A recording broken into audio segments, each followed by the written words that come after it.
A few weeks ago, the John Wick 4 actor Donnie Yen just became the new lapdog of the Chinese Communist government. To understand why he was hated by Chinese activists, you need to know what happened in Hong Kong.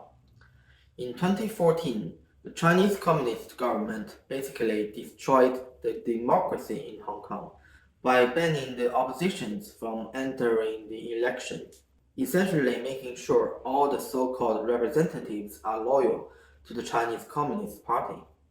The people of Hong Kong were very angry, of course. They want representatives that are actually loyal to the people of Hong Kong. So they went on the street to protest. The government responded by using water cannon, tear gases, sending activists to prison, using arbitrary charges. Peaceful protesters were injured by the police and criminal gang members loyal to the Communist Party. Now, coming back to Donnie Yen, in a recent interview, he denied it was a protest for democracy and called it a riot. Yen also asserted that Western media outlets such as the BBC and CNN only focus on negative stories about China. This is also the same kind of propaganda argument from the Chinese Communist Party. So naturally, activists from China are calling him a sellout, willing to sell his conscience for money. He wouldn't be the first. There are a lot of financial benefits for people in the entertainment industry to kiss the ass of Chinese Communist Party. One of the most famous examples is the wolf warrior Wu Jing, who is the lead actor in a serious patriotic propaganda movie in China. By kissing the ass of Communist Party of China, he made billions. One of the most famous propaganda remarks is that the Chinese passport is the strongest protection there is for the Chinese citizen when traveling abroad.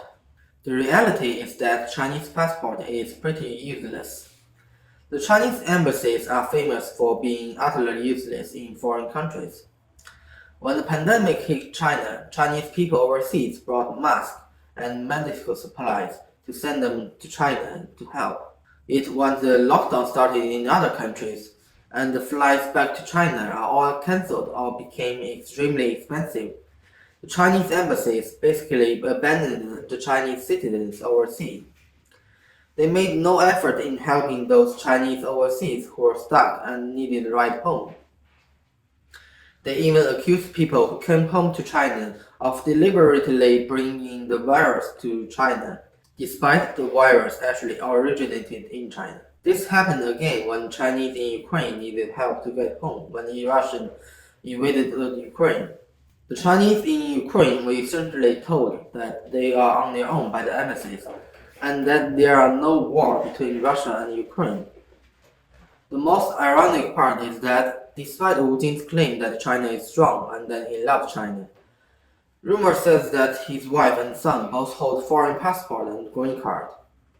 It is very common for this patriotic figure to have dual citizenship in a democratic country, such as Hu Xijin, Sima Nan, and Chen Ping. There is a saying about this phenomenon called anti-US is just a job. Living in the US is the life. Now coming back to the actor Donnie Yen.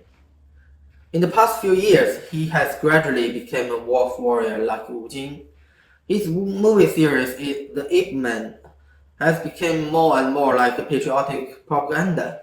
He had also become a delegate for the China's rubber stamp parliament. Just look at him, all smiling and bowing like a lapdog in front of Xi Jinping, the dictator. In light of the recent development, activists gathered outside Oscar to protest against him. It's unlikely I will watch any movie with him in it. Those propaganda movies may work on the brainwashed mass in China. They are usually extremely boring with a lot of plot holes and unrealistic script. For those who are not Chinese, you probably won't care what Donnie Yen did. But me personally, as a Chinese who care about China, I won't watch any movie with him in it.